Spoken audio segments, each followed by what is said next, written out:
Hey guys, Movie Fan here. I'm sure you've heard all about the writer's strike going on in Hollywood, as well as the actors joining the strike as well, and so on and so forth. Anyway, with that going on, it's got me thinking. There is so much darkness in Hollywood that nobody dares talk about or even tries to bring up. So I figured today I'm going to be talking about the dark side of Hollywood. Now, before I get started, I want to wish the writers and the actors who are on strike right now a lot of luck because it's a no brainer that corporate Hollywood is just trying to throw them out on the street with computers.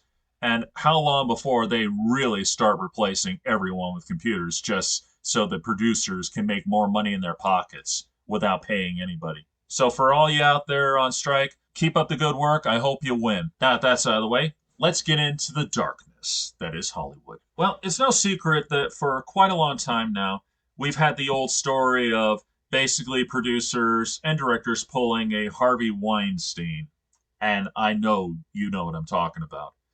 This is a story that's probably about as old as Hollywood itself, about the desperate actress who was trying to get into pictures. And how does she get in? By doing a few favors for the producer or the director or both. Now, I know this is not news to anybody. We've all heard this story once or twice, but nobody dares bring it up.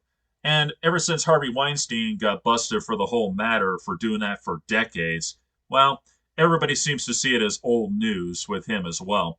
But still, it's a darkness that needs to be brought up no matter what.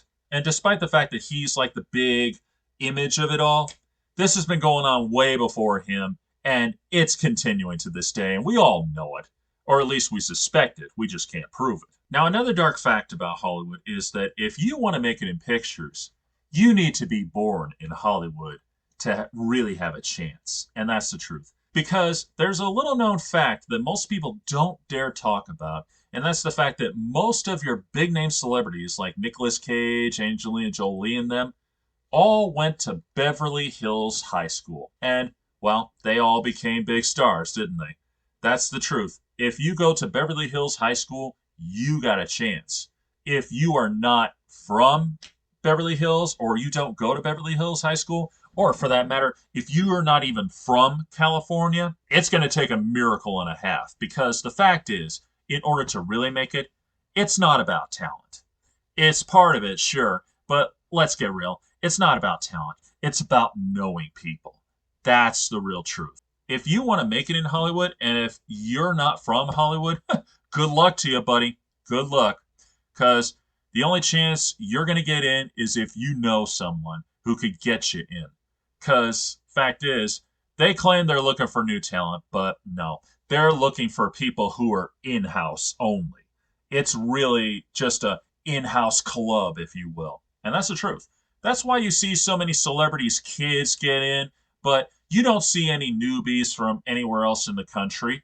You do see some from around the world here and there, but that's another subject I'm going to have to get into in a little bit. But anyway, the fact is, most of the time, it's in-house only. Now, there was a time that wasn't always the case. I think, if anything, this really kind of got started back in the 80s, maybe even the 70s at the earliest. And it's been that way ever since. And that brings us to another dark fact about Hollywood. It does ruin lives. Because look at all the celebrities who, they started off okay, and look what they become. They became drug addicts, criminals, all kinds of horrible stuff. And, usually they get off because, hey, they're celebrities. And there's always been the big question of, are they really happy with themselves? Now, some would say that they probably are, despite how they're acting. I don't know. That's really not for me to say.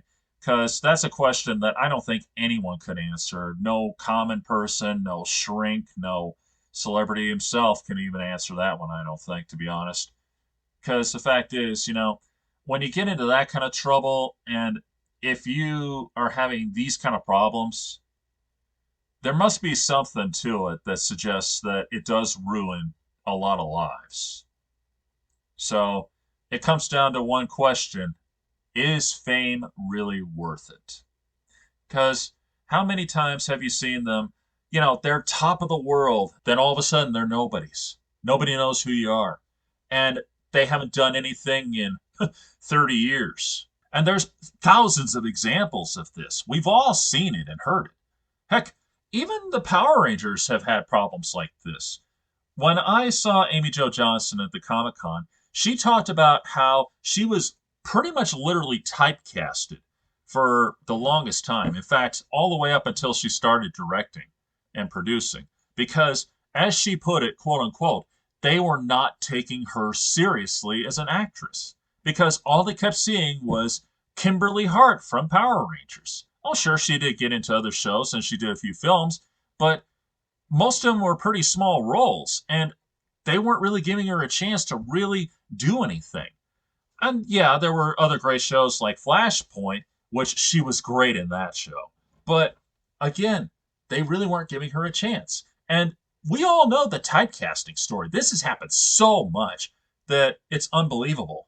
Because we've all heard the stories, like, for instance, Alfonso, who played Carlton on Fresh Prince, because he did such a good job of playing Carlton, people didn't want him because all the roles that he tried out for, they said, no, we don't want Carlton in this. Because that's the point.